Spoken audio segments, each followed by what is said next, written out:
د افغانستان برېښنا شرکت مسؤلین د هیواد په کچه د ګڼ شمېر پروژو د پلي کېدو خبر ورکوي. د یاد شرکت مسؤلینو د تیرو شپږو میاشتو لاسته راوړنې او راتلونکي پلانونه له رسنیو سره شریک کړل. هغوی وویل برېښنا شرکت توانېدلی چې په تیرو 5 میاشتو کې د هیواد په بېلابېلو برخو کې د 1.5 میلیارد او 600 زره ډالرو په ارزښت پروژې پلي کړي دي.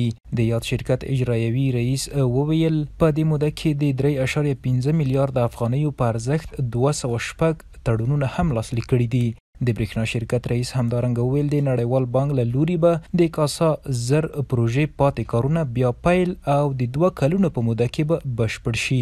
اروپایي کمپنیو سره موږ تفاهمنامې لاسلیک کړي دي د تولید د برخې او په د دې ترڅنګ د شبکې د اصلاح په برخه کې او د نوي ټکنالوژیو د رامنځته کولو په برخه کې چې تر څو پورې وکولی شو په دغه برخه کې موږ ښه پرمختګ ولرو.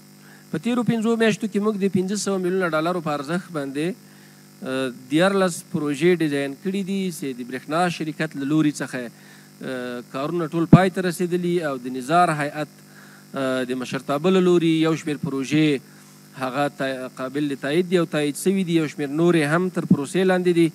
انشاءالله په نږدې راتلونکي کې به افتتاح سي. او د دې ترڅنګ 19 نورې پروژې چې تقریبا د 901.7 میگا واټه په ظرفیت باندې پروژې دي او دا 19 پروژې د تحت کار دي. په دې باندې به کار کیږي او له پانګوالو سره همدارنګه خپله د برېښنا شرکت په پانګه باندې به کوښښ موږ کوو چې دا کار هم نهایي کړو او تر څو په راتلونکي کې کارونه پیل سي. او تقریبا د 3.5 میلیارد افغانیو په ارزښت 206 نور تړونونه سوي دي چې هغه تر کار لاندې دي امضا شوي دي.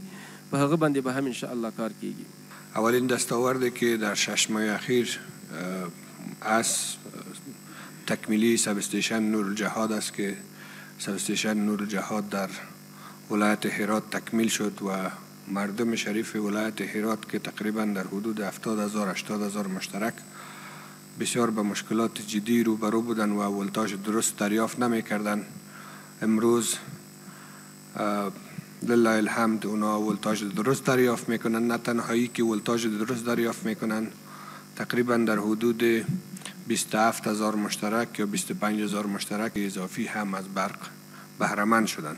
خوشبختانه در جریان مثال در حدود 98,000 متر در جریان پروسه اصلاح شبکه که میترها مشکل داشتن تعویض شدن که او قناعت مشترکین ما را باید فراهم بسازه و همچنان در قسمت اوید از کسایی که سیاسون و زورمندان بودن اجراعاتی که صورت گرفته تا کنون 322 میلیون افغانی تحویل شده و اکثر سیاسون که هستند و تا کنون اونا چیز نکردن، پرداخت نکردن، یعنی مقروضیتشان هنوز هم بالایشان است که این موضوع طبق هدایت مقامات محترم زیرسالا قضایشان برای محاکم سپرده شده تا در قسمت از اینکه اجرات بعدیشان چی باشه منتظر هدایت هستیم.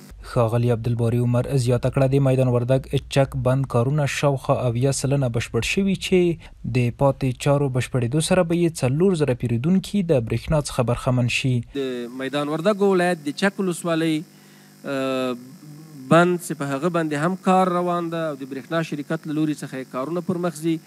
تقریبا 80 سلنه کارونه بشپړ سوي دي چې له تکمیلېدو سره به 4,000 کورنیو ته موږ برېښنا ورسو او کار اوس هم پرې روان ده.